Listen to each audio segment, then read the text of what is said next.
Welcome to the Pool Podcast. I am your host, Big Jack. Today we have Lillo Brancato with us today. How are you, Jack? I'm doing well, thanks. How are you, sir? Great. Thank you guys so much for having me on the show. I really Yeah, thanks for making the schlep. Really appreciate it. Thank you. So obviously we deal with real stories, raw struggles, and powerful comebacks, right? Your story is absolutely captivating. Was hoping that you could give us a little bit about that, but really just want to get to know you a little bit better too. So if you just give us a little background on yourself, it would be really great, as well as just your take on being in recovery and stuff. Okay. My name is Lillo Brancato. I was born in Bogota, Colombia. I was adopted when I was 4 months old by an Italian family in Yonkers, New York. My dad was a builder. My mom was a homemaker. We grew up middle class. Went to Catholic school as a kid. I was a little bit of a problem child. I was always seeking attention. I was getting thrown out of schools. Always wanted to be the class clown. There was always that need for attention. And that led to later on when I went to Mount St. Michael in the Bronx. It's Mount St. Michael Academy, believe it or not. Puff Daddy went there. Okay. Yeah, because he was from Mount Vernon. So it was a really, really good school. And I was going there for a while. And my grades, my academics was, my grades were always good, but it was my attitude and my behavior, which was always problematic. So someone in Mount St. Michael, was the principal, suggested that I go see a psychiatrist. So I did. They gave me a list of people that I could possibly see. And then there was this one guy, Donald Lupiani. He was literally right up the street from my house. I could ride my bike there because they were going to throw me out of school if I didn't go see this psychiatrist. But because they said, well, go see this guy, see why. Maybe you're acting out. There's got to be a reason why this is, Sure. And he basically told me some really good things. One thing he said was, you know what? He said, you would be really good in the dramatic arts. And he was right. I mean, not to say I'm not tooting my own horn, but sure, I did get opportunities because of whatever I did have. So, and this is before. So he obviously saw some writing on the wall. He must have been good at his job. Yeah, no, absolutely. Absolutely. But he always said that, early on from seeing me, he knew that I always liked, I was like an action type of guy, like an adrenaline type of guy. So I always needed to, I was talking about loud music and fast cars. And, then he did notice that I had the talent to be an actor. I went, still going to school. Then I went to high school. Got thrown out of a few schools. And then by 10th grade, the summer of 10th grade, that's when I was on Jones Beach, July 5th, 1992. And they found me for a Bronx Tale. I heard about the film, but I never, people told me that I looked like De Niro, but I never in 20 million years considered myself actually worthy of playing this part. I'm thinking, yeah, I look like him. Dude, you even got the birthmark. Yeah, but I'm thinking to myself, they're not gonna put me in this movie. This is a big, big deal. But eventually I did win the role. And then, my life became, it just sped up. It sped up so much. It became so fast. And then these opportunities arose to, do drugs and stuff like that.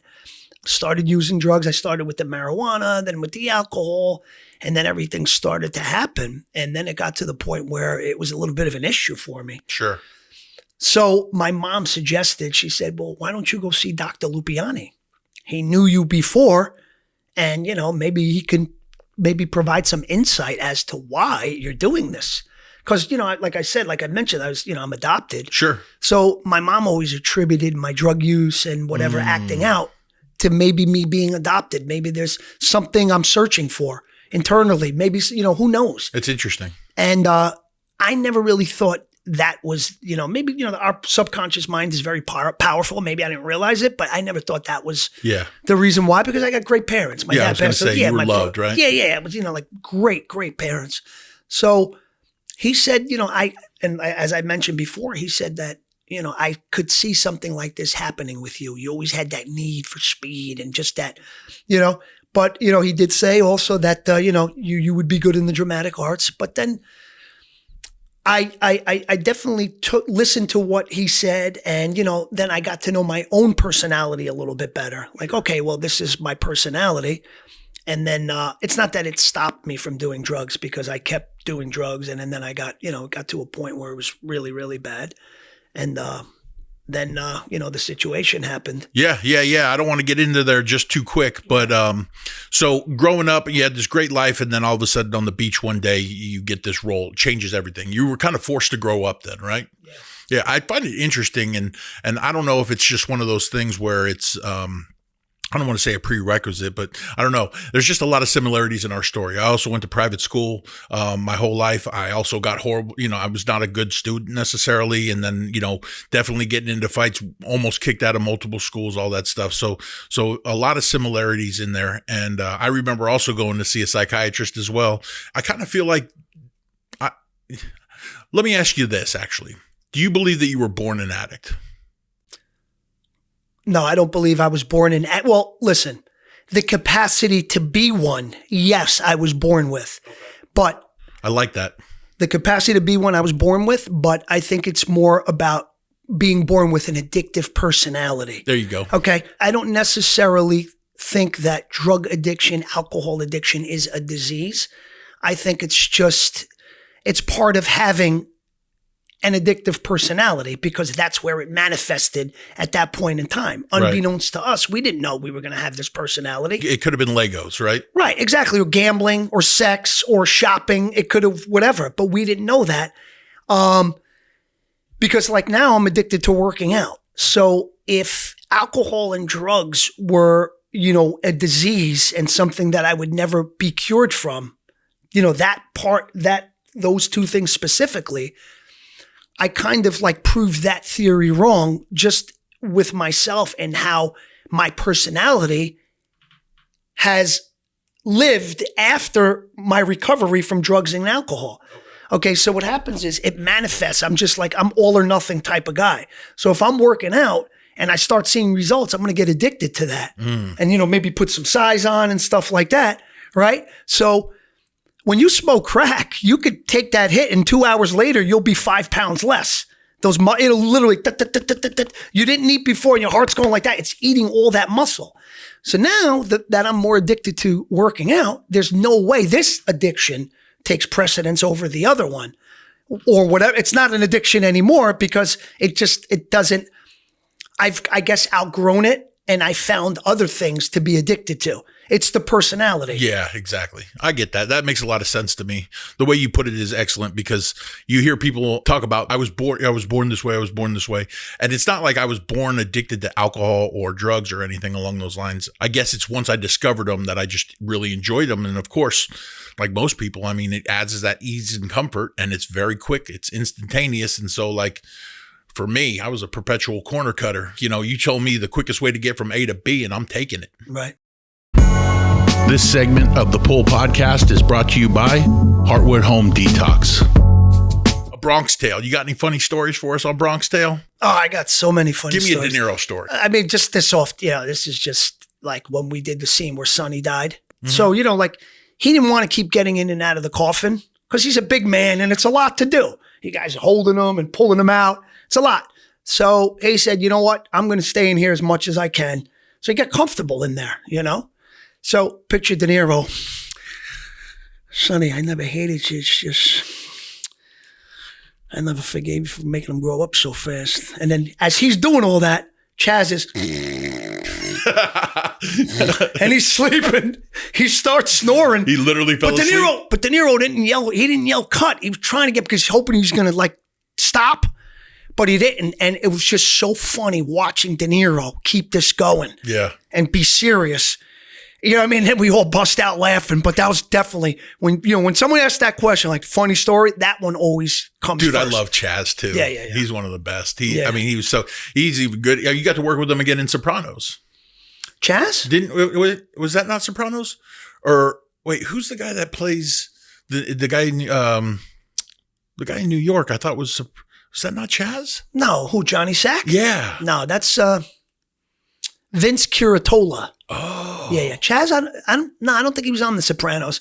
He's on that show now. Maybe you think of Gravesend? No, I haven't seen that, but I'm going to go watch it as soon as we're done here. Yeah. Yeah, no, I just love him as an actor. He's great. Yeah, no, he's fantastic. been, a lot of people think Chaz's best work is A Bronx Tale, which he was phenomenal. Yeah. Because he was new and he was like, when you think of an Italian gangster from that period, you don't think of a tall, slim guy like that. Yeah. It was not really what people had seen previously in other films. Right. But then you got this fresh face. Nobody knew who he was. obviously he wrote it, so he knew the material better than anyone else. And he brought that character to life better than I think anyone in the world. He wrote that film? Yeah, that was his life.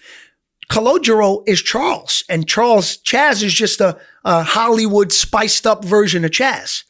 I mean, of Charles. So yeah, Charles, his father was Lorenzo. How did I not know that? His father's Lorenzo. He was a bus driver. His mother's name is Rose.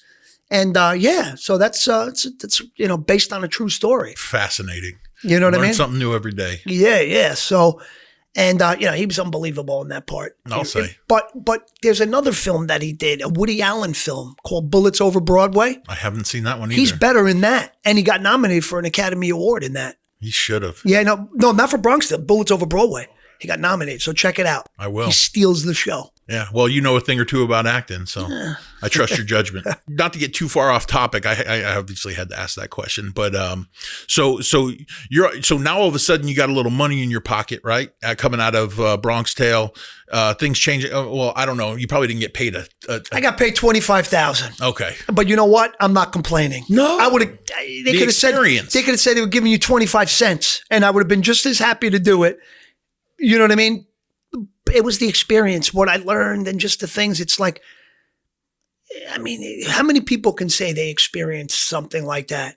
I mean, just like I should have paid De Niro to have been in that movie. You knew it was going to open doors, though, right? Yeah. And that was really, I mean, like you said, I would have done it for 25 cents too. Absolutely. Just even be in the presence of those people. I mean, we're talking about legendary people in their craft. So to take some notes and things of that sort probably made you a better actor. Absolutely. I just think that, A Bronx Tale, that's like a film that's like for an actor, my age, that's like the role of a lifetime. Yeah. It's so hard to like go up from there because you got this guy, Robert De Niro, who's regarded as probably the best actor ever by so many people. Somebody that people, some people that I was told that I look like. So of course now I start watching his films a lot more and really, and so now it's like, I love this guy. And then to be on the beach that day and to say, hey, we like your look, but you should come in and, well, my brother called me out of the water, but we like your look and maybe you should come and read for this film. And then to at that point, I just thought, this is a long shot. I'm going to go just to say I went to the audition for that film, but I didn't think I was going to get it. But then to take, to a guy like Robert De Niro, like a living legend, an icon, to say, this is my directorial debut. Yeah. And I want you to play this lead role. It's not only. It's a hell of a cosign. Yeah. It's not like you were just in this film with De Niro. You were in it with him, but he directed you. He took you under his wing. It's as special as can be. And the reason why I'm really, really making that a point is because I think when that film came out, and I've said this story a million times, I saw the trailer by accident watching The Firm with Tom Cruise, right? And seeing this film and just seeing that, like, wow, the dopamine rush. It was something that I don't think your average human would ever feel, but I felt it was like, wow. And just that whole film and just like the experience. And then when it came out, the attention from the experience and just everything that came from it. I did films after, big films, but it was never the same. It was just like drugs. Yeah. The first time's always right. Yeah. It was like drugs, but I don't know if it was because it was the first time and that I've experienced something like this in this realm, or was it because it's this film with this living legend icon, the guy, your idol. I'm sure there's a little bit of both. A little bit of both. Yeah. Right. So I think that's a big reason why I started to use drugs. Because nothing was touching that. Right. You're experiencing that dopamine rush, even with drugs or whatever gives you that rush. That imprints a memory in your brain. So everything pales in comparison. Right. So it's like that felt so great. You long for that again. So it's like, how the hell can I get that? How the hell can I get that again? But it's like you're doing other movies and stuff and it's just not happening. And then you like discover these drugs and you say, the cocaine in the beginning is very seductive, right? There's no come down and you just like that dopamine's flying out of your brain and you feel like great. And then you could say, you know what? This is comparable to what I felt. But the other thing wasn't empty. That was full. Because after you experience that, you got the love and, oh my God, I was so proud of you and this and that. So it was a full feeling. Yeah. A full experience. But that is not, because you do the drugs and you feel like, wow, this is replicating. This is kind of like duplicating what I felt that night. But then the next morning, when you do drugs, like every time you have a night out, like you really messed yourself up. I felt every time that next morning, I always felt like a piece of me was missing. It was like a little piece gone every single time. And then it's like, holy shit, the other thing was great. People, I'm proud of you and this and that. Everyone wanted to do stuff for you. But this is not the same. You're getting that feeling, but not proud, embarrassed. Right. Losing a part of yourself, losing touch with reality. Then you start to realize like, oh my God, this is a very big price that I'm paying to feel this. And then you realize that the feeling is not even, you're paying the price for the feeling you felt in the beginning, but it's no longer that. Right. Because it starts becoming more diluted. And now you're dependent on it. Right. That's why we call it the pull here, right? It's like this, you have this urge, this undeniable like pull towards these drugs at that point. Right. It's like a comfort zone. It is. When you're younger and, like when you're older and you do it, I feel that you're more impressionable and more vulnerable to this happening when you're young. Because you don't have the experience. There's not much, you know what I mean, brain capacity, but you start filling with this. You teach yourself this. And the more you do it, the harder later on it's going to be to stop, because you're teaching your body what it already knew, because you were born with the addictive personality, and it just gets, you know what I mean? And just. It's really well put. Yeah. I like that. Yeah.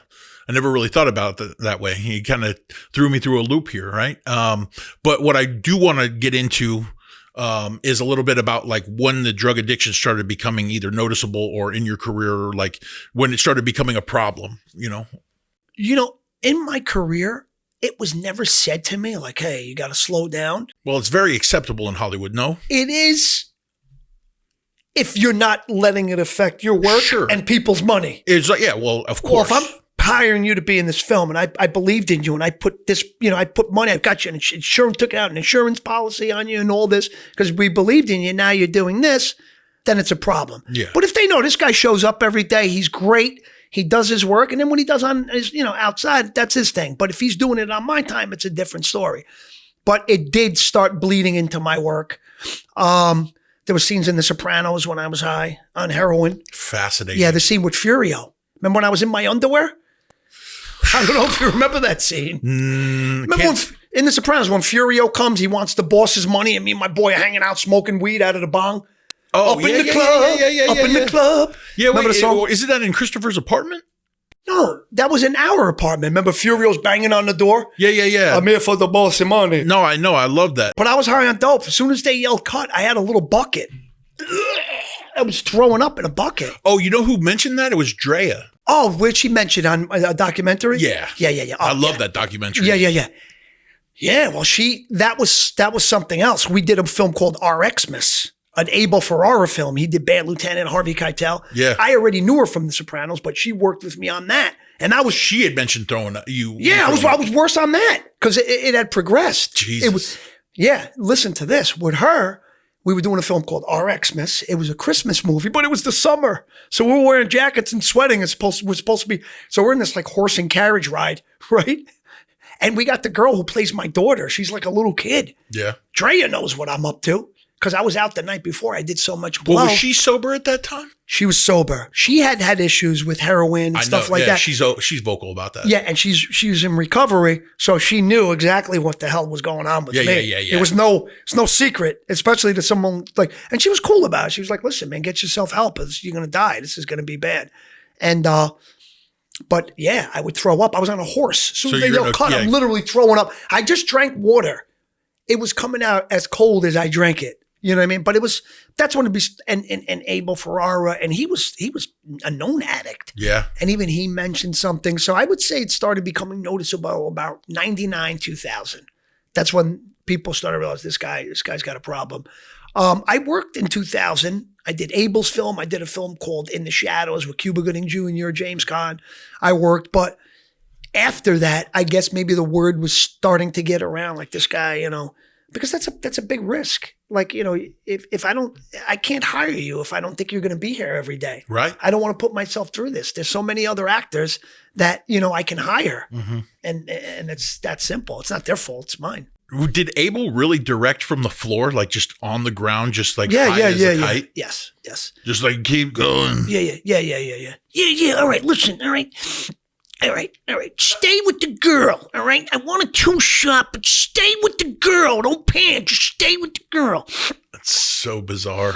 And he used to rock too. He rocks. You got to see this guy. But I love him. He emailed me. He's in Rome.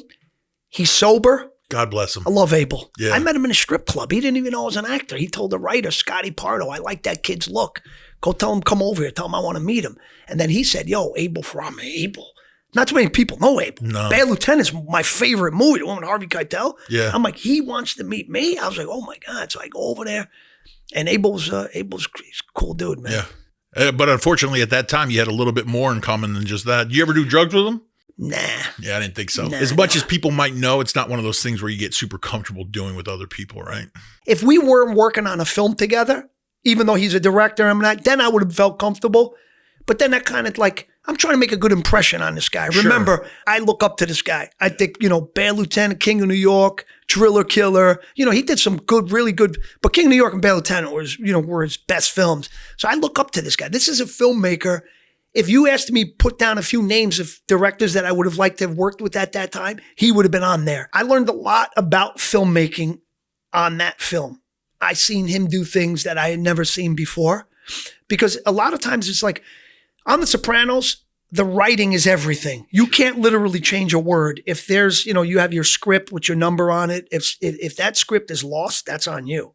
Because they don't want, you can't divulge any of the storyline, stuff like that. And the writing has to be what it is. And, Bronx Tale, a lot of the films that I had done, the writing had to be what it was.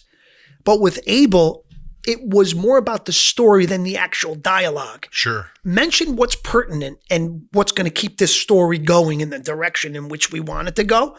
So in this scene, in this scene in particular, I need you to mention this, and this. Those are the 4 key points that need to be mentioned. Whatever way you get to that. Good. Yeah. Whatever thing, if you want to start off with this, because this is also telling what we need.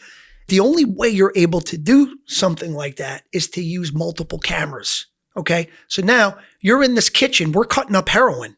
We're literally with the McDonald's spoon, the little one the little thing, that was the measuring. That was like the official New York City measuring of heroin in the glassine envelope. So I learned how to do it. Before the film, the guy came over. I overdosed the night before on heroin. Can you imagine this? Because I was going to start the film, so I went out, got coked up, and then I needed some dope to go to sleep. Jesus. The guy was coming to my house. I was dead in my bed. The fire department came, everything. It was crazy. This was right before the film. So now, but back to Abel, he would have like 3 or 4 cameras going at once. I remember he would have a big camera. He would have them on tracks, like a dolly on tracks. Yeah. So it's fluid movement going back and forth the table. And then he'd have two or 3 other cameras focused on you, close-ups, okay? So now this one's picking up so much going back and forth, so you can get a clip of this going to that close-up, back to the moving shot. It was so beautiful the way he did it. When you're saying the same dialogue over and over, it's kind of hard to shoot it that way. But when you're not married to the writing and the dialogue, it's a little harder to do that. But when you improv and you have all those cameras and you get what you need as far as the dialogue, putting the story where it needs to be, I think some of the best stuff is you can get some of the best stuff like that. It comes across more authentic, right? And it's more personal, probably to the actor. If you're telling me name these 4 things or whatever, or accomplish these 4 things in this scene and we're good. I don't care what you say, just accomplish these 4 things. It's going to be much more personal to the actor, which, becomes across more natural, or at least I would think so. Right. But remember, the actor is not playing himself. He's playing a character. And you have to deliver those lines and get to that point in the conversation the way you envision the character. So you'd have to be immersed for right. Sure. Yeah. In that character, and how would he do it? Not how Lillo would do it. How would this guy do it? Okay. Would his personality bring something up right away, or would he maybe buffer it a little bit with a couple of things? This is the things that you really have to think about. You have to think about, like, what would this guy, and I saw Quentin Tarantino, he was talking about Robert De Niro, how he figures out a character. He said one of the biggest things that he uses to figure out what a character is and who he is and where he's coming from, what he's doing, is his shoes. By the shoes that he wears, you can start there and you can pretty much put the whole character together just based on that. These things definitely need to be thought of because, they come across on film. This kind of stuff, like when you're really immersed in these characters and you need the right editor to pick but I love it. It's such an art, but it's like, it's an idea in your head that you put on paper and then starts coming to life. Listen, I always gave actors a lot of credit. It's not like I ever thought you guys had an easy job or anything, but when you get those people that like, who was it?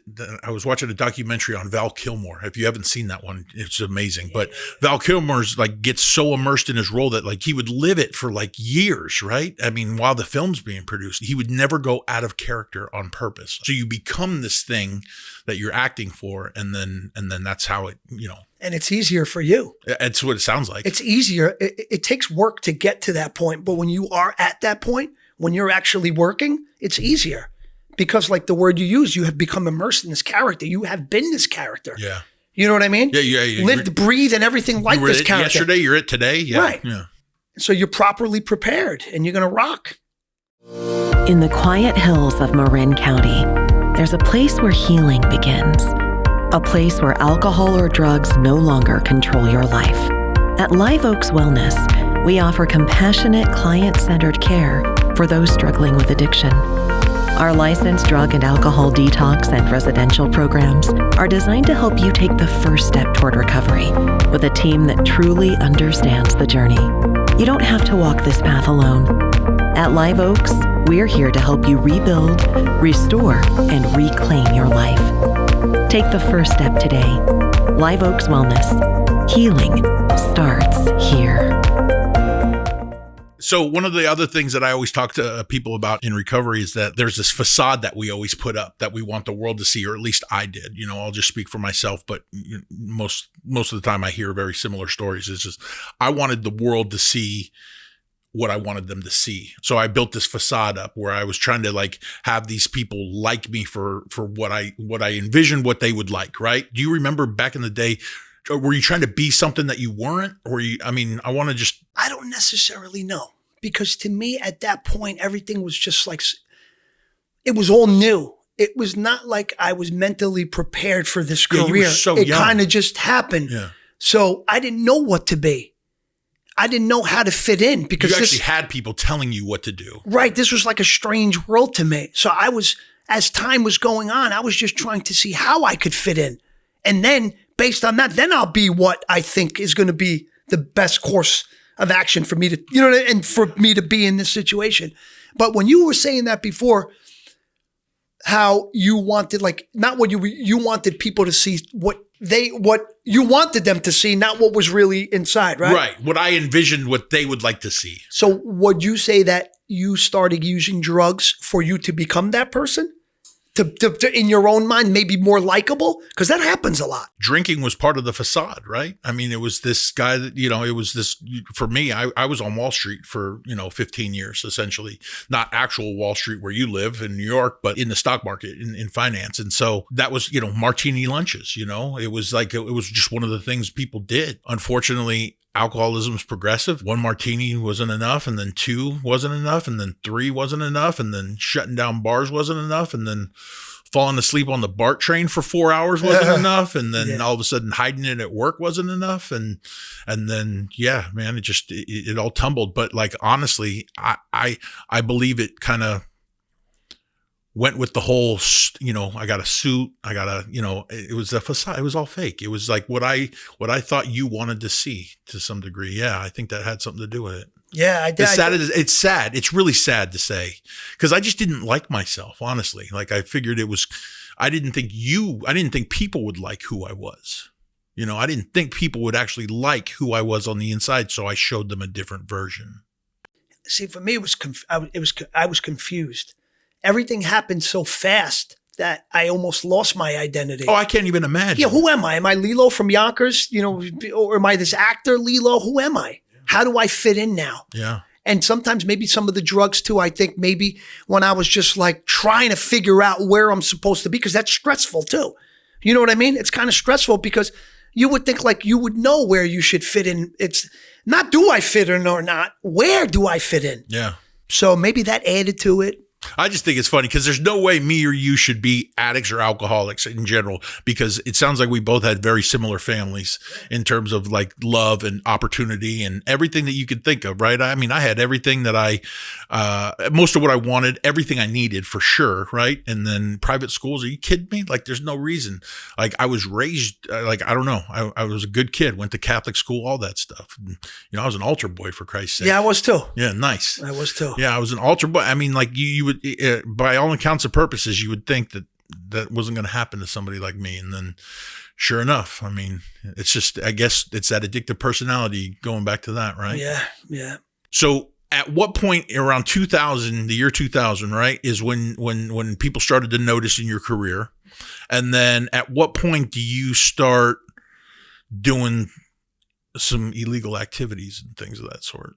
The story I heard, at least, and I don't know if it was through reporters or some of the other work that I was doing, just trying to learn a little bit about your circumstances, and because it was 2004 when the murder happened, right? 05. 05. Okay. December 10th, 2005. Okay.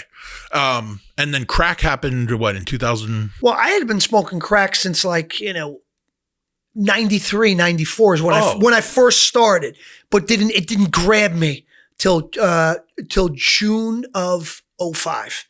That's when it grabbed me. I smoked and I never stopped. I smoked every single day after that. For 6 months until you went away. Yeah, exactly. Wow. But my illegal activities, I would say, started in probably like late 02, 03, because I jumped out of a car doing 60 miles an hour because of my cocaine. So I got really paranoid. I was doing so much coke. I got paranoid.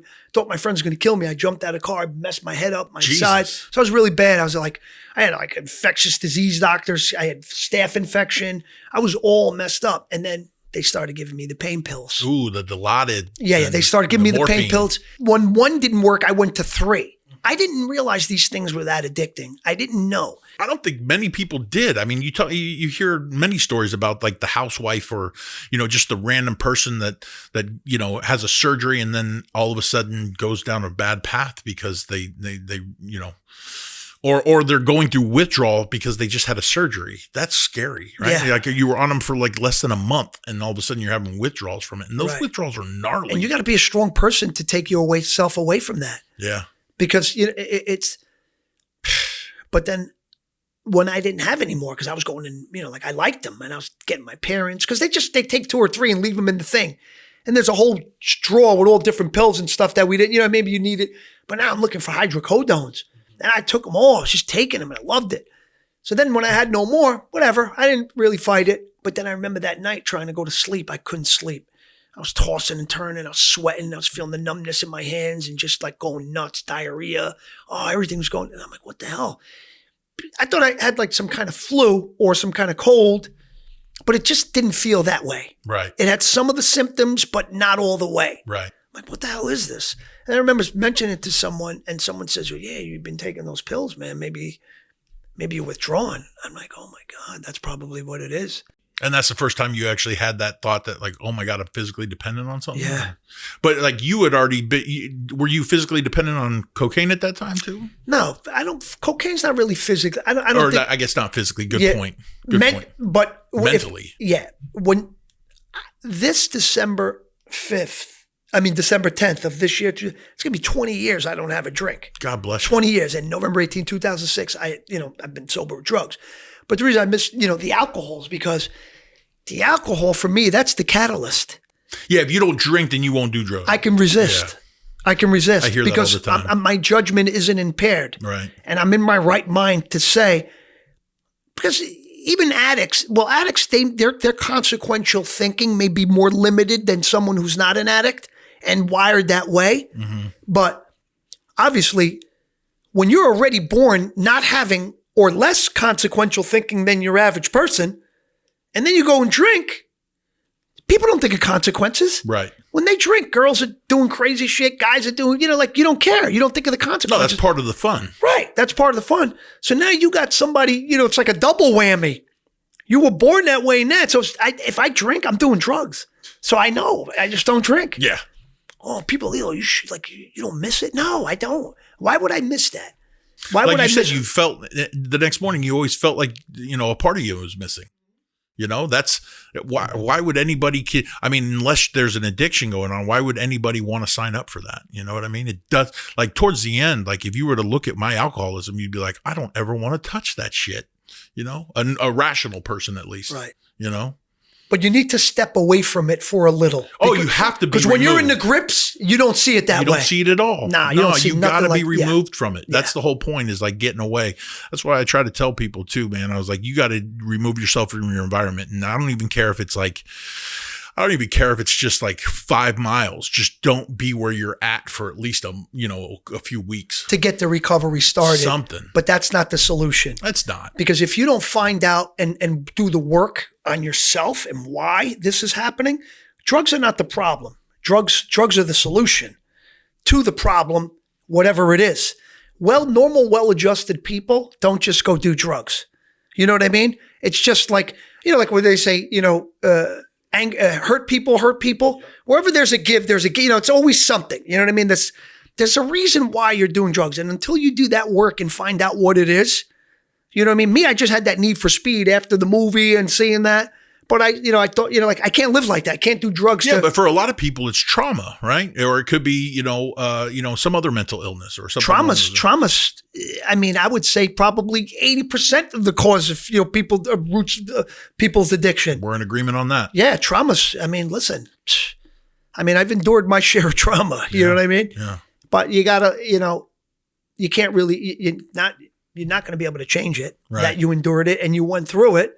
But now you just have to have a really good reason for it. Sure. You know what I mean? And that if that's to help other people, if that's to create art behind it, like Lady Gaga said, I prefer to remember my life in an artistic way. I said, wow, that makes so much sense. I don't want to live my life being a tough guy and start, not that I am, but I'm saying in doing violent, that's, maybe in the movies and stuff like that.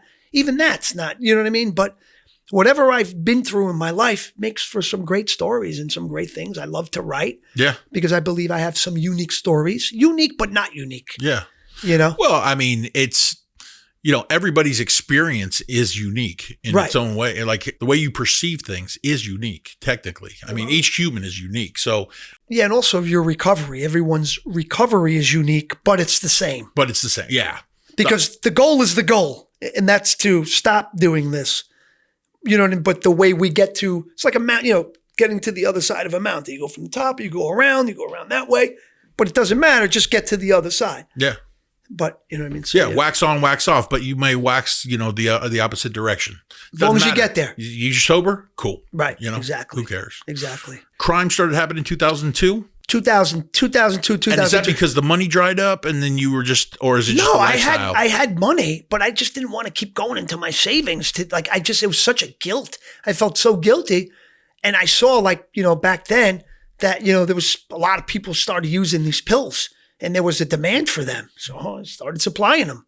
I had someone who was supplying to me, we had now they're much harder to get, through pharmacies and stuff like that. But back then, it wasn't because people. No, you could 1,000 could go missing off the line. Yeah, exactly. Yeah. And that's exactly what it was. We had someone and so go see him, get 10 bottles every week and move them. So then it was like I was getting high for free. Yep. You know what I mean? So I could almost justify it and kind of offset what's really going on because the money's not really the important thing. Your health is what your mental health, your health. That's the thing that is worth way more than money. Not when you're in that mindset. No, exactly. Not when you're actually in the midst of addiction. So I said, at least I'm not spending money. It's not that bad. Sure. And I went with that. For a while. That's such a rationalization your disease could totally hold on to. Yeah. God, I could see it now. If my drinking didn't cost anything. Yeah. Man. Are you kidding me? All of a sudden, I don't have to pay for bottle service or whatever. Yeah, and you're the man too, because everybody wants these pills. Think about if you're sick and the guy finally comes to your house. You're like, dude, thank you. Or you want to jump on this guy's back. I love you, brother, right? But you know what I mean? Yeah, no, you become a celebrity in your own right. Yeah, so it's like this guy's like this, you know what I mean?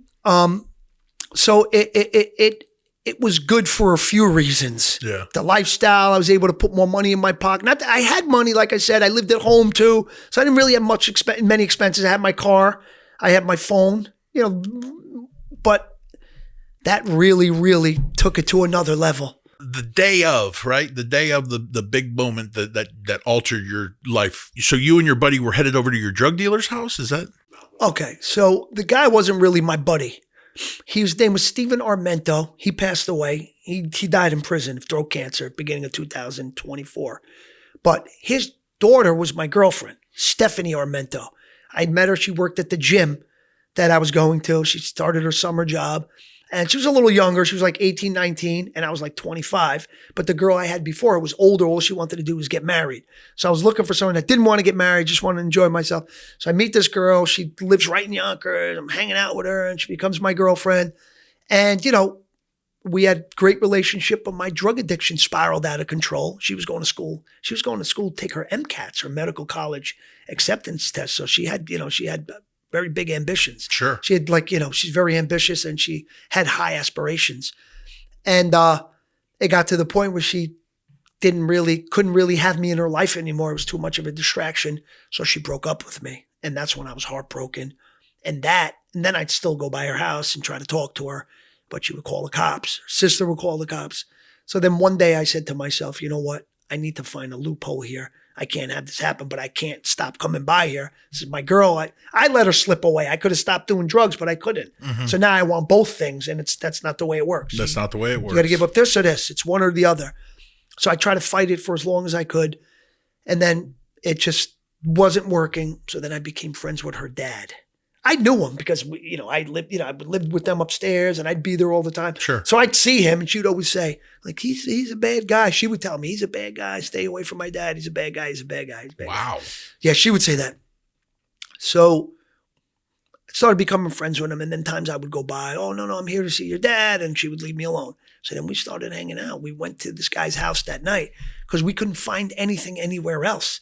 He was a Vietnam veteran. His name was Kenneth Scavati. Kenny, we called him. He lived next door to the little kid from A Bronx Tale. His sister was my first love. Imagine that. This girlfriend's father I'm with, and this girlfriend's brother, who was in The Bronx Tale, introduced me to this guy next door. Jesus. And he used to give me pills when I was with her. Because, veterans, they give them, they give them all kinds of pills or whatever they want, they get. So this guy was giving me Valium and Tylenol, codeine, when I was like 16, 17, no, not 16, I would say 17, 18 years old. Because I knew he'd live right next door and like we would fight. I would just go to his house. He would leave the door open and hey, what's the matter? Trouble in paradise? He was a little loopy, but he was in the war. Sure. We got to respect him. He was a veteran and, he was in Saigon and he told us killing people with the bayonet. Serious stories. You could see it. It's real. Yeah. And this guy was, he was real. He was the real deal. And so now, we can't find anything. We're in the neighborhood next door in the Bronx. The guy don't have anything. This guy, Joe Borelli, he testified on me in trial. He testified. I mean, we beat him, but he testified on me in trial. We went to his. He didn't have nothing. That's when I got desperate to say, hey, maybe I could go to this guy's house. I haven't seen him in a while, but maybe we can go there. And, I broke the window because, usually the garage door was open. It was open when I was a kid. Mm-hmm. So the garage door was closed. I broke the window, but I wasn't burglarizing the guy. I really wasn't. I was just trying to get in there because even you break the window, it's destruction of private property. No, absolutely. But so you didn't think about knocking on the door, or was it just a bad time at night? It was 5 a.m. Okay. You know what I mean? The thing was, I did knock on the thing, and there was even witnesses heard me saying, Kenny, I'm trying to scream. And that's what my lawyer said too. Like burglars are more discreet. They don't come there screaming names and stuff like that. It was a bad situation. Don't get me wrong. And there's not a day that I go by that I don't think about it. I'm not trying to minimize. Yeah, and I'm sorry for having to have you relive it. But yeah, I'm saying I'm not trying to minimize in any way, shape, or form that someone did lose their life. Believe me, he was younger than I was.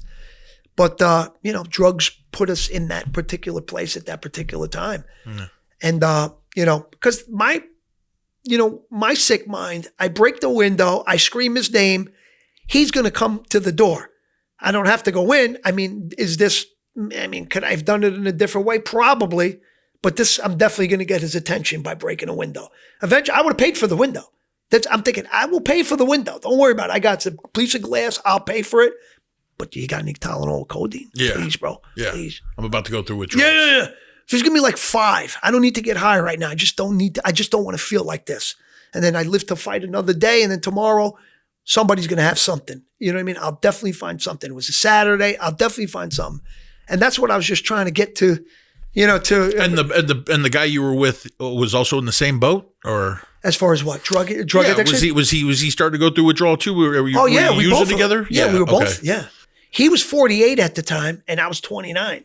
So he was like 20 years older than me. And he was a bad guy, huh? Yeah, he was a pretty bad guy, yeah. I mean, obviously, took someone's life like that. Yeah, I was going to say, and you didn't know that in that building, the police officer lived like right across the hall, right? Nobody knew that. I hadn't been there months because I knew the guy, Kenny, I think I seen him, was like, because he died. He was dead. He wasn't even in there. But there's witnesses also that hear me screaming, Kenny, after I'm shot. So there's definitely proof I didn't know he was dead.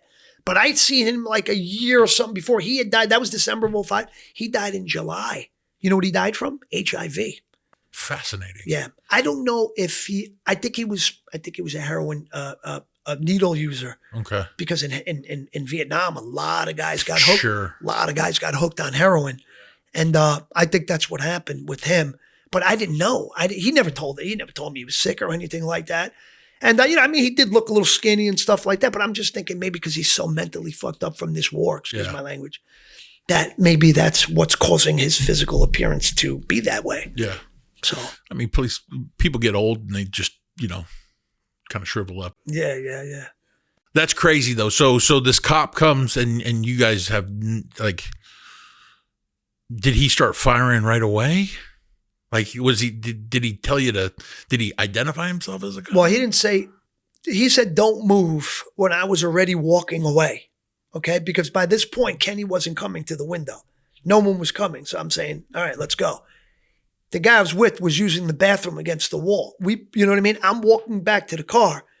He comes out of the basement apartment where I used to do laundry with my ex-girl because the kid's sister was my first love. So weird. Yeah, right? Imagine that. And I used to look right out that window. I remember, like, just to think there's going to be an off-duty police officer, NYPD, it's going to live here that you and your friend, like, not even the best writer in Hollywood could come up with that. Right. It's like, oh my God, this is how that happened. So I'm walking away and I hear a strange and unfamiliar voice. Don't move. And obviously, I'm smoking crack. You're a little jumpy. You're paranoid. My mother's going to kill me with the sewing machine. Right. You know what I mean? So trust me, you hear a strange, unfamiliar voice. Don't move at that time in the morning. And when I did that, boom, boom, I started getting shot.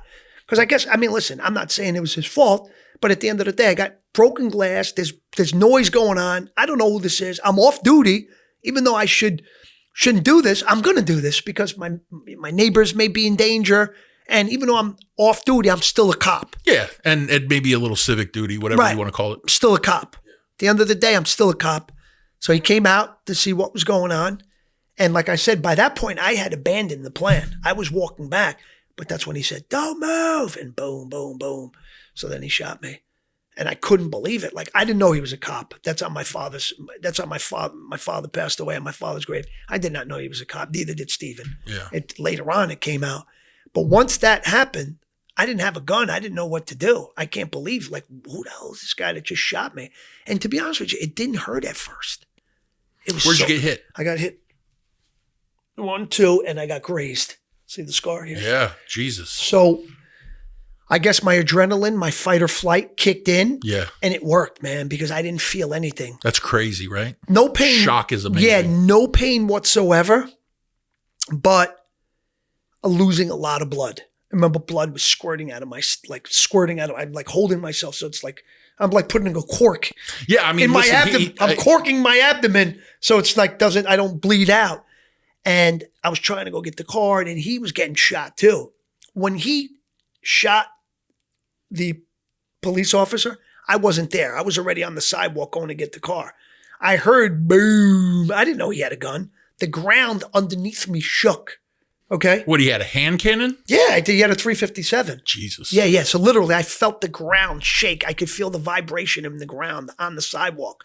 So I didn't know what the hell that was. I didn't know if there was another guy that came and they shot Steve. I thought these were bad guys. And yeah. In that moment, right? Right. Yeah. It's 5 a.m. I'm not like, you say, I was a stranger to that kind of stuff. No one could ever say, yeah, we always hung out with Lillo. He, He's a thug. Yeah, and he hung out with guys with guns all the time, and no one can ever say that. I was like, I like to laugh. I like to do drugs. I like to drink. If you would say that, like, yeah, we always hung out with Lee, like to party. So I'm like, yeah, but this kind of stuff, it's just like, I didn't go looking for it. It came to me that No, night. but I mean, listen, for the listeners out there, for anybody watching, it's like, that's literally what happens when drugs and alcohol are involved, right? Like everything is off the table. Right. Your moral compass goes right out the window.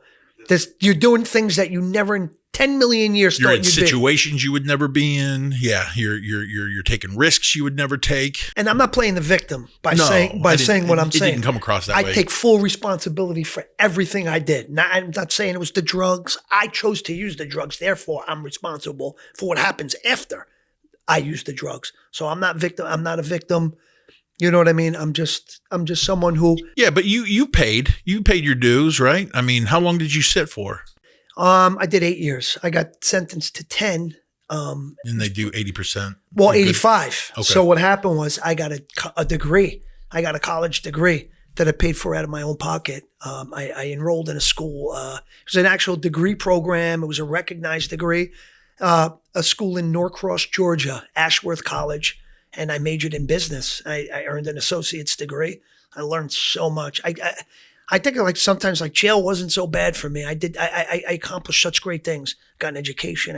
Earned a degree. I got sober, and like looking back in hindsight now, I mean I've known it for years. But this is why God did that. This is why God did that to me. Only in that place would I've been able to do those things. So that cop was like my angel that gave up his life for my purpose or whatever purpose God gave me, and that's why I take this so serious. Yeah. People, the reason why I'm here is to use this. This is not an experience that people, hear about every day. To use that to help the next man.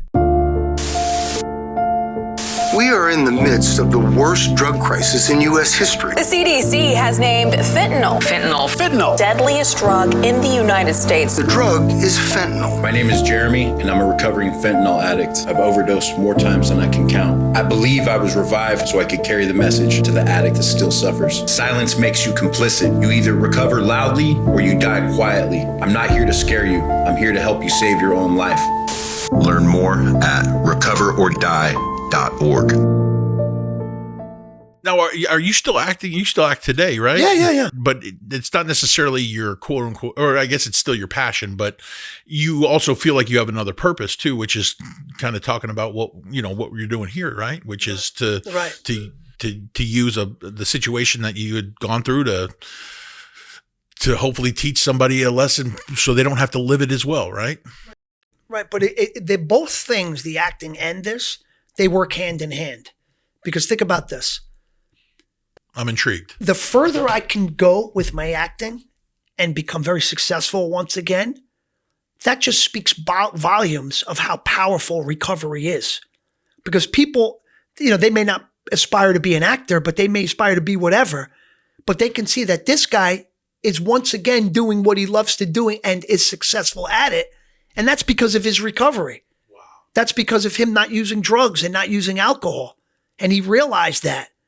You could also say that your platform gets bigger, which means your audience in terms of who you can touch also gets bigger. Of course. Which, makes, oh man, I get it. Yeah. And also it's not only that, but it's like I almost want to do it more than I did before because now I have so much more as an actor. These times where I was thrown in the hole and punitive segregation for 80 days. Do you know what that does to you?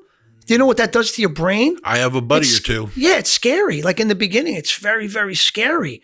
And there's like feelings of sadness and loneliness and pain and things that I felt while I was in that hole. I mean, I was making movies with De Niro. Now I'm in this like little room for like another 3 months because of wanting to use drugs and stuff like that. And that affects you. But it not only affects you, but the good thing about it is these feelings that you felt in there, because it's such a different situation than being outside in the real world. People in the real world would never experience this. And I don't think they would. Only places like this bring you so low and these certain emotions to come out only in situations like this. I mean, it's tough. That's beautifully put. it's tough to be in those situations, but at least when the situations are over, you got something from them. Mm-hmm. And that's more depth as an actor, because I've seen these situations. I felt that loneliness. I felt that sadness. I felt like crying. And now I know where I got to go or what I got to think Your about. spectrum of emotions change, right? Exactly.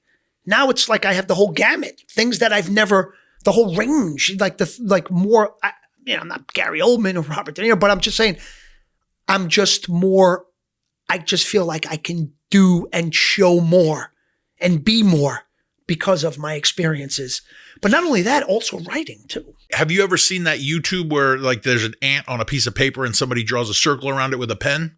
A guy has an ant. It's on a piece of paper. He draws a circle around it. The ant will not leave that circle. He keeps drawing more circles within that circle and getting smaller and smaller and smaller.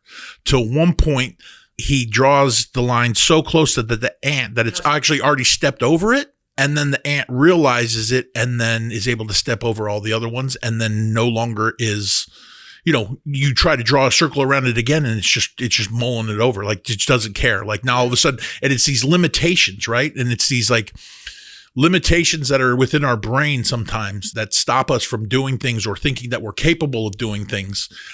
I don't know about you, but before I got sober, I never thought I could own a business. I mean, I'm not college educated. I never knew what it took to open a business. I am a business owner today, but if you were to tell me these things were possible, I would have told you not for a guy like me. Right.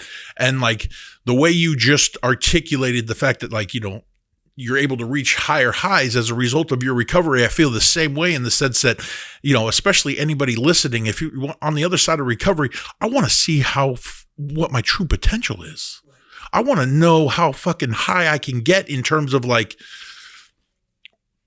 a human being. What are we able to accomplish? Like this shit is inspiring. Like I wake up in the morning sometimes and it's hard for me to I want to do so much. It's now because of our recovery, things are just limitless. There's no limit. Thank you. That's exactly. And the potential, there's like unlimited potential because of where we are in our lives and in our recovery. That's a beautiful thing. And I wish everybody would experience that's struggling. Yeah. But it's so hard because, like neuroplasticity, your brain changes with every experience, right?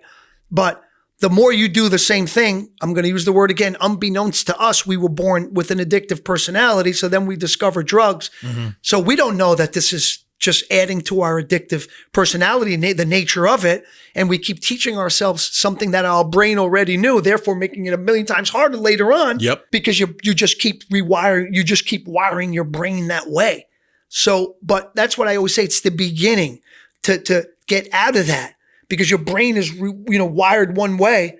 So now, like you're drank, you're gonna do drugs that night, and it's the hardest thing not to do them. But it's only then when you discover the other side, and when your brain discovers the other side, and like, oh my God, wow, look at this! I'm able to go to Denny's on a Sunday morning. Look how nice this is. Mm-hmm. I'm with my nieces, my brother. We're eating breakfast on a Sunday at Denny's. Yeah. Instead of me being in some crack house right now with strangers robbing stuff out of my bag and they're sitting right next to me and robbing me. Their hands over there going in the bag. I don't even realize that all my stuff is Sounds gone. like that was a true story. Yeah, no, but it is like they stole my CD. Like this happens a million times. But now I'm at this place where I'm with my nieces. We're eating Denny's and I got the Grand Slam breakfast. Your brain notices that, man. Mm. Your brain will notice that. And like I said, it changes with every experience. Sure. I mean, you did it the other way a million times. So that one way is going to it's going to move the needle a little. It's going to it'll definitely cross that threshold to where a difference is felt. Yep. But you needed to see that because of how beautiful it is to come out on the other side. Sure. Not damaged the way we were doing to ourselves. Therefore, it will make it easier to do it the next time. Because you remember how great it felt. But it's that first time that you got to break it. It's so hard. You're drunk and you want to go smoke that crack, but don't. First of all, you shouldn't have drank.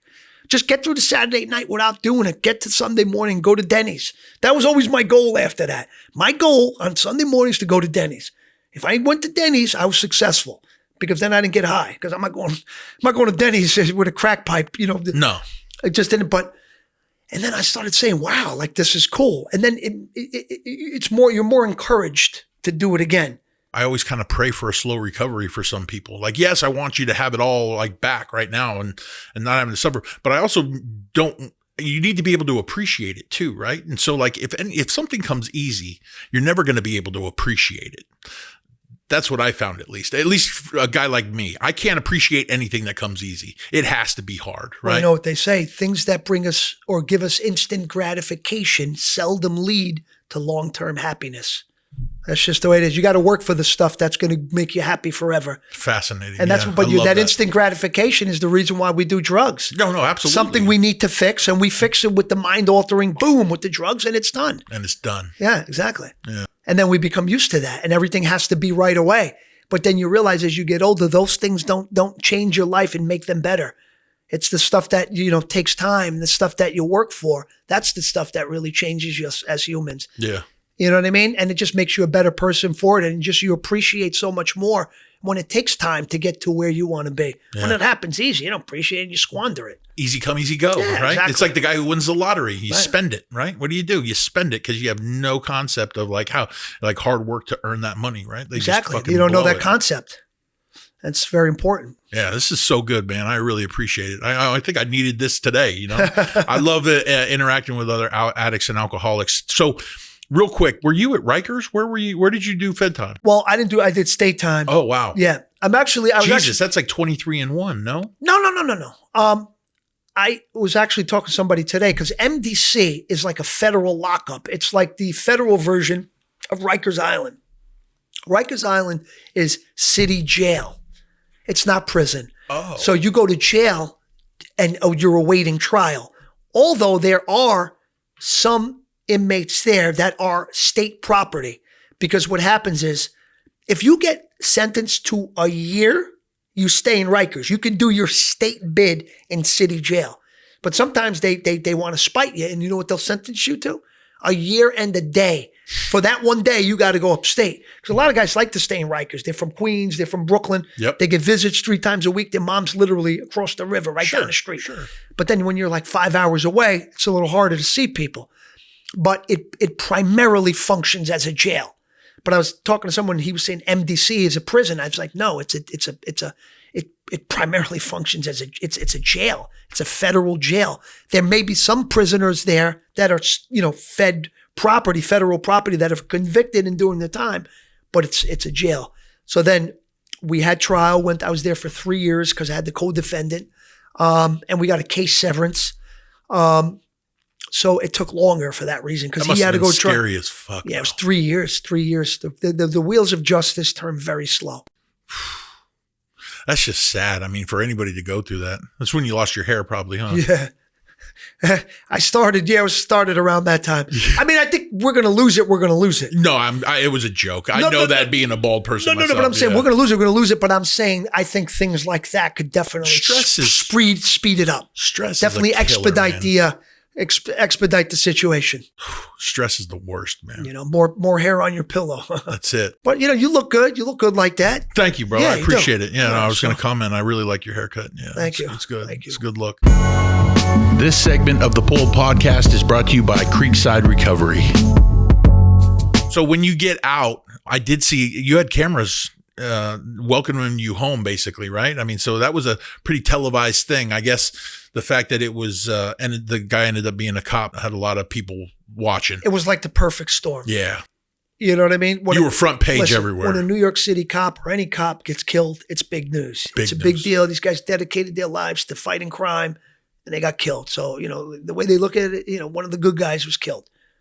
Trying to. Yeah, I saw in the documentary they didn't hold back a couple of them. No, they didn't. I mean, you can't really blame them. That's a good perspective. I'm glad to hear you say that because, if the roles were reversed, I'm not sure I would feel differently either, right? Like that, and that's the best way to think about it, right? It's like if you were in their shoes, you'd probably think the same thing. Yeah, absolutely. Just like for me, I'm more on your side of the things where I'm like, I thought you got a pretty gnarly sentence considering everything that happened, considering you got shot too. I mean, I don't know. I mean, I don't know. I feel like the consequences were pretty large for what it. Yeah. Well, they made an example of me, and that's the problem, right? Yeah, is they kind of had to. Yeah, I mean it was one of the nights prior to sentencing. Mayor Bloomberg was the mayor of New York at that time. Oh, great campaign opportunity. And he said the judge should throw the book at this guy. That's what he said. So there was pressure on the judge. Because the sentencing guideline for that particular conviction, it was an attempted burglary in the first degree with serious physical injury to a non-participant. The sentencing guideline was 3.5 to 15 years. So my lawyer, he said this conviction is worth no more than 5 years. He said, I spoke to a judge friend of mine and he said, tell your client to be prepared to get 7 or 8 years. And then I got 10. So. Yeah, and then having to do 8, right? Yeah. Yeah. But I still thought, I don't know, considering you weren't the one that fired the gun either. I mean, yes, I get it that there's an association there. Well, it's because of the felony. The felony is what because like if you're there and you're not committing a felony and the other guy shoots someone, it's one thing, then they can charge you maybe as an accessory. But committing a felony and a guy has a gun, well, the guy with the guy having the gun during a felony, that would be the aggravating factor. There's different factors that aggravate the crime. Mm-hmm. And because we were in the commission of what they thought was a burglary and someone dies. Which was not. Yeah, it wasn't. But if a non-participant is, it results the death of a non-participant, that's what they call felony murder. Yeah. Felony murder is very tricky. It's like, you could have robbed the store, right? You could rob the store at gunpoint, which is a felony. It's a robbery. Okay. So in furtherance, or when you attempt to commit, you commit in furtherance or in immediate flight therefrom. So say you're like running away 3 blocks away and you got the fruits of the robbery. You robbed cash and whatever else. You're running away and it's 3 blocks away. So you're nowhere near the scene of the crime. 3 blocks away, and as you're running to get away from the robbery, that would be called in furtherance. There's a car crash because you're running across the street. This guy's got to stop short, and then the way the car goes, it hits somebody and kills somebody. That's felony murder. You're going to go to, if they convict you of that, you're going to get sentenced and go to jail as if you shot him and killed him. That's wild. That's felony murder. Yeah. Well, I mean, listen, I guess it does make some sense because if you weren't doing that, it wouldn't have set off the chain of events that caused the death. Yeah, I get it. You could be a lawyer now, huh? My life depended on it. Because it's like, I mean, listen, lawyers are great, but they're human and they're not infallible. There's things that maybe I just learning the law because I know what happened that night. I mean, obviously I told my lawyer everything. But maybe there's something that I didn't saw, or maybe something that I didn't think of. And now reading the law and learning it and how I see that this one particular element here can be applicable and pertain to what I'm going through. You know what I mean? So it's like you want to learn it. You have such a vested interest. It's not like when you're in law school or your teacher tells you to read a book. Oh, man. This is like if I don't read this book, I may never go home again. So I have to read this book. I have to learn everything in this book, and I have to be able to recite this book like I wrote it. Yeah. It doesn't even matter if you're interested in it or not at this point, right? You're interested in going home. Right. But you become very interested in it, trust me, because that is your key to going home. Yeah, no, I get it. So what's life like today for Lillo, man? I mean, it sounds like do you work a program of recovery? Oh yeah, of course. I mean, I don't go to meetings. Okay. But I am director of public relations at More Life Recovery in Metuchen, New Jersey. Metuchen. And that's the way I go to meetings. It's very symbiotic. It's mutually beneficial. When I'm there, it's like, I'm sharing my experiences and things that I did to get to where I am today. But there's, and I hope I never get high again, but we know that's not a guarantee, and every time, like I run groups and, you have people in these groups like really, really struggling. And it's like, sometimes I think, damn, I wish my parents had someone like me because I really care about these people. And I see that, they got to where they got just like I got to where I got. And now they need help. And it's like almost they can't really do it on their own because if they did, they would have and they wouldn't be where they are. So now it's like, and sometimes I meet the parents because people want to meet me just because I was in the movie. Sure. But that's cool. I use it the right way. Yeah. Because this kid loves me from the film. I'm not going to try to like charge him for autographs. No, I'm going to like use that influence the right way. Of course. And I'm going to say, dude, listen, man, I'm glad that you love my film and this and that, but you know what I mean? But this is what you got to do now. And then it's like sometimes they don't even do it from themselves or even realize it, but they're, hey, Lillo, I want you to know I got 2 months. And it's like, holy shit, you know what I mean? Like, that's great. And, you know, and then a lot of not everyone, because there's times I get calls from kids' mothers or on Instagram. Hey, Lillo, remember my son, Brian? Well, he died, but thank you so much. And, you know, that happens too. It's not going to always turn out. No, it doesn't. I mean, that's a sad reality. I mean, especially with fentanyl epidemic, right? You're lucky that your drug addiction happened before fentanyl was even like a big deal, right? I can only imagine. Well, I was administered fentanyl in the hospital when I was shot because I was a heroin addict and morphine. Fentanyl is like 10 times stronger than morphine. It's larger than that. Yeah. Yeah, it's potent. So I'm snorting 20, 30 bags of dope a day. So I never shot it because I had money. So my tolerance for opiates is like through 2 roofs. So now they're giving me this morphine. It's not going to do much. I'm shot up. I'm intubated. I got, I'm on life support. They gave me Ativan, Versed. Those are benzos. Yeah. They gave me that to be able to withstand the intubation and not go nuts with all that stuff in my mouth and, having to sit there. But then they gave me the fentanyl.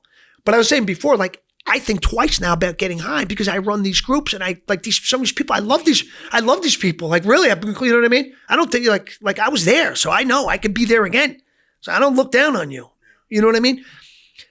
But then it's like, if now you decide for some reason to like crack and go out there and I know that I use the word crack, but to go out there and smoke crack and whatever. Now it's not only you that is depending on you. Now you got other people that you've shared your experience with that have really taken what you've said up to this point very seriously. And their recovery's somewhat depending on you. Ooh, I've never thought about it. And what you way. say, because now it's like they come to group and it's like, where's Lillo? Lillo's going to be out for a few weeks. And then they find out, yeah, Lillo relapsed. He was out there doing crazy things. And then it's going to be like, well, this is the guy that was leading me to and through my recovery. And now he's doing what I'm not supposed to be doing. But since he's doing it, not every time, but sometimes they'll go get high too. Yeah, no, I can see that. But that's listen, if it helps you with your responsibility of staying sober, then that's a great way to look at it, right? But I also want to help people. Yeah, no, of course. But I'm saying it's a very selfless way to think about your recovery, right? It's like you're hyper in tune with like how your actions affect other people, right? Including a relapse. Right.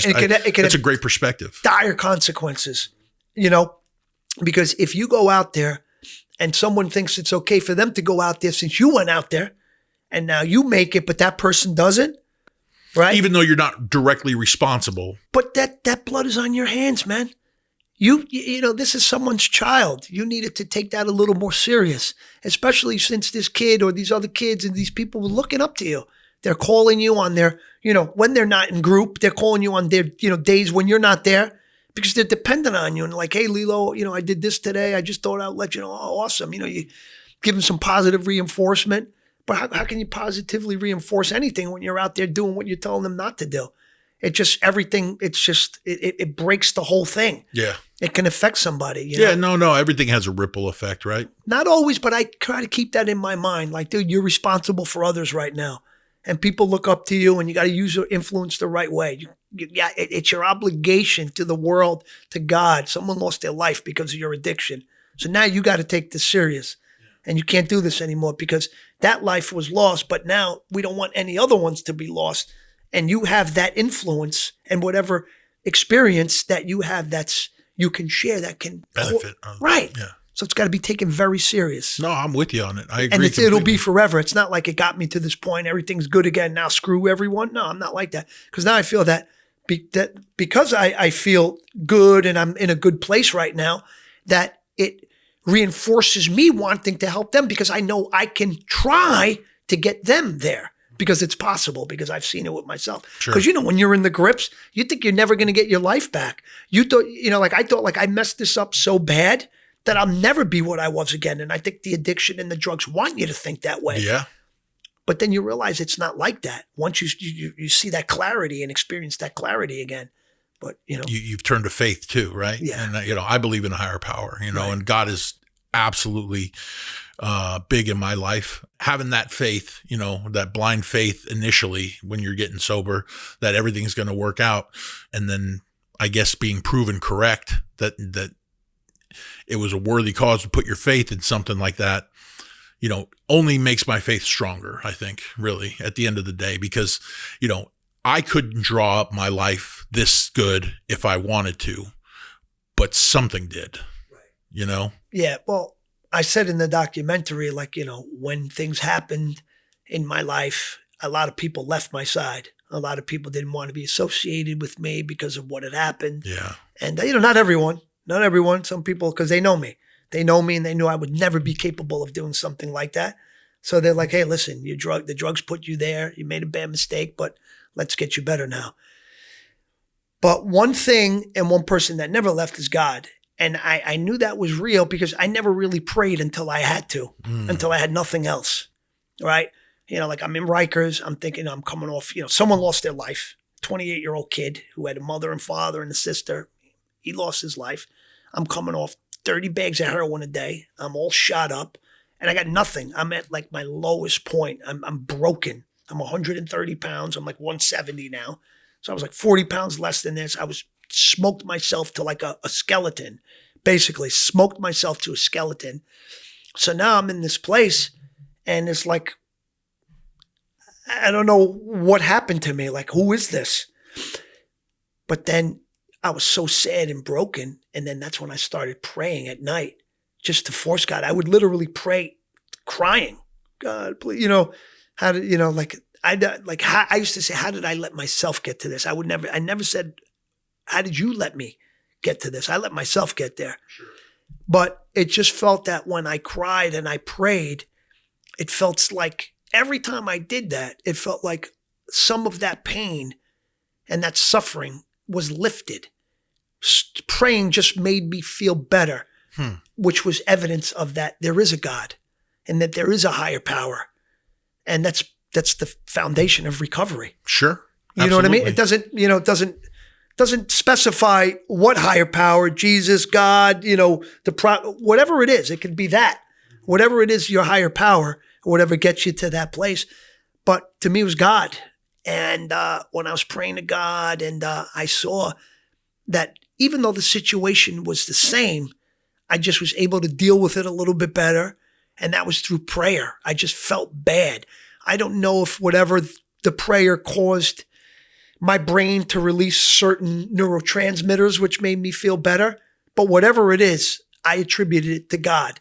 Because I spoke to God, he listened and he made me feel better. Yeah. And then I said, and this is very important. And I still pray. I prayed this morning in my hotel room. I pray every day for 10 minutes. You and me both, buddy. Yeah, every day. I don't know about 10 minutes, but 10 minutes every day. Every day. That's on my every single day. I think if you add my meditation portion of it, it gets close to 10 minutes, but even then that's tough. But yeah, I mean, prayer, I don't have enough to say, I don't think, unless I'm talking about how grateful I am, because there's a lot to be grateful for. Well, I pray for everyone. I pray my mother, my father, my brother, my little Nicky, my family, my friends, and my loved ones. I keep going on. All the people that died, all the people, it's 49 years old, so there's a lot of people to pray for. Sure. I've come across a lot of people. There's the people in my life that I'm grateful for, just a lot. Yeah, you could add me to that list after this. Yeah, and then sometimes the importance of a private relationship with the Lord is key to life here on this earth. It is important for me to remember this. It's not coming to him. Because I got to say the whole thing. That's the end of the prayer. Gotcha. But that part of the prayer, this guy, John Monteleone, okay, he used to write me in prison. Okay, he's from Dobbs Ferry, New York, right near where I live. Mm-hmm. Him and his brother were like bookies. They were like street guys. They used to have money buried in a wall. But whatever, he turned to God after he got in trouble. And he saw my situation. He just felt compelled to start writing me. And he would always, at the end of the letter, write, "Your friend in Christ, John Monteleone." Okay? And him and his wife, when they came up, they came to see me. So he would write me and all this and that. He sent me a book about St. Ignatian, spirituality, discernment. Yep. And, all this stuff that I've never really, and how profound it was. And just the things that he opened my mind to. And But that could be like, I didn't know if this guy was real. I didn't know if he was just some weirdo. Hey, who the hell knows, right? Just some it's weird people. It's crazy people out there. Yeah, you probably got a lot of weird letters. Yeah, so I didn't know if this guy was real or fake, right? So because now I'm upstate. I was in Rikers. In Rikers, you go in the box or whatever, but upstate, they call it keep lock.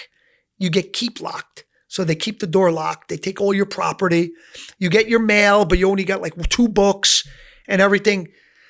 So when you're keep lock, they take away, say if you have loose leaf paper with lines and everything, all your property's gone. They leave you with like 2-3 underwear and you get like 3 showers a week. It's like literally sitting in a room with barely anything in there. Like you can't work out because that takes away stress away. They want you to stress. If they come by and they see you doing push-ups, they will give you a ticket. You're not allowed. Yeah, they want you in there stressed out. It's crazy, but it's torture. Yeah, it really is. But it makes you mentally strong. It may make you a little wacky too, but it makes you mentally strong. But John Montilione, he was writing me, right? And he was like giving me so much good advice and this and that. When I got in trouble, I got into a fight with this kid over the phone. So they gave me 30 days keep lock. I was embarrassed and ashamed to tell John. Get it? Because like this guy spent so much time telling me the right things to do. And, and now it's like, dude, you're saying, yeah, but you're fighting this guy over the phone. I didn't want to tell him that. So I figured I'd just leave the whole thing out and just continue writing. Yeah, everything's good. We had beef yakisoba yesterday and it was good. But no. So now he writes me. I'm in there. I have no paper with lines. I got the state paper, which is straight, no lines, white paper. So, hey, John, how are you? Week's going well. Thank you so much. Blah, blah, blah, whatever. He gets the letter. He writes me back and he says, Lillo, the fact that you are writing me with paper with no lines, the Lord tells me you're in trouble. That's hilarious. Yeah, He knew. So I'm start shaking while I'm reading. He said, the Lord tells me you're in trouble. What happened, Lillo? And I said, I can't believe. Then I knew this guy's the real deal. Yeah. He ended up dying of cancer, but I know his daughter, his wife. And he was very helpful in a tough time. Yeah. Love that. It's the same thing we do in recovery, right? Yeah, he's like an angel sent to me from God. Sure. At the right time, the right place. Yeah. And that's funny. I didn't even had some relatives that didn't even come see me, but this guy came from Florida to see me with his wife, Lisa. Wow. Sweetheart. Wow. You never forget those kind of things. No.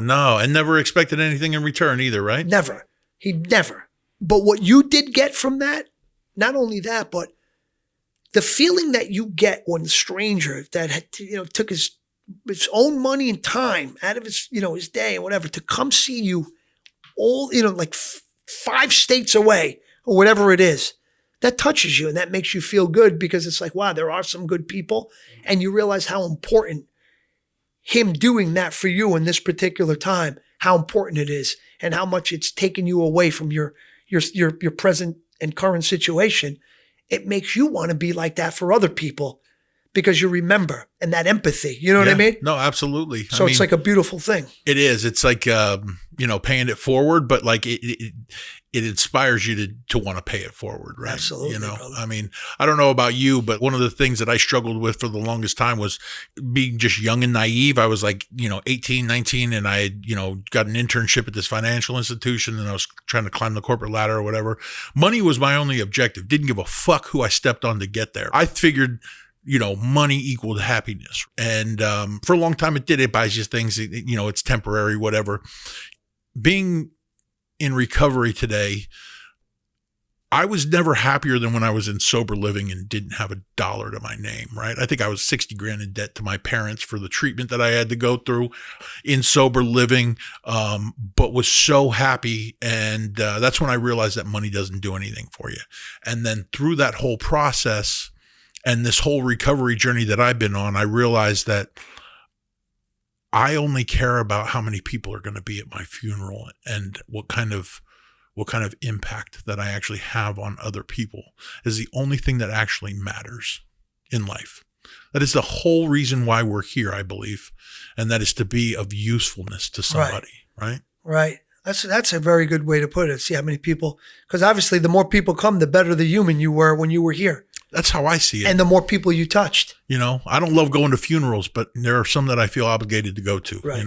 And that's because they had an impact on me. Right. I feel the same way. I'll I'll travel wherever I got to travel. You know what I mean? For certain people that have touched my life in a very meaningful and important way and positive way.